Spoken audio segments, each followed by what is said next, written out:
Thank you, Mr. Speaker.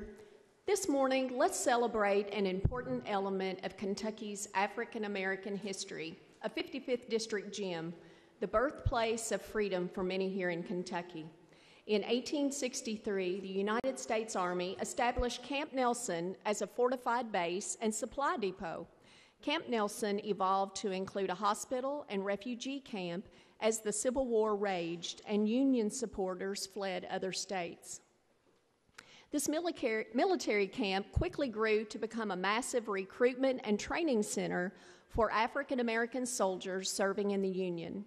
Camp Nelson quickly became the largest of 8 African American recruitment centers in the state of Kentucky and the third largest U.S. colored troops recruiting center in the entire nation. These enlistees, who were formerly enslaved, were able to be emancipated through the act of enlistment in our federal army.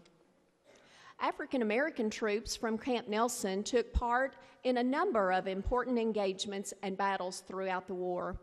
Most notably, the 6th Colored Cavalry, as well as the 114th and 116th Colored Infantry Regiments participated in the Siege of Pittsburgh and the subsequent Appomattox Campaign, which would eventually lead to the end of the war.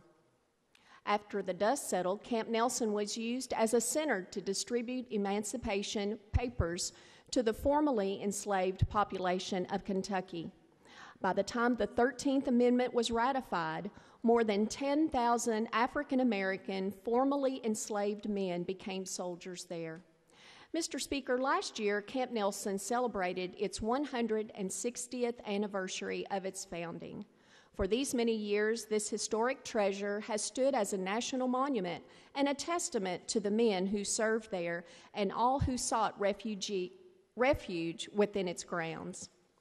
I invite my colleagues, our Capitol visitors, and anyone interested in history to visit Camp Nelson in Jessamine County and walk in the footsteps of the men who fought to secure their own freedom and destroy the institution of slavery. Thank you, Mr. Speaker.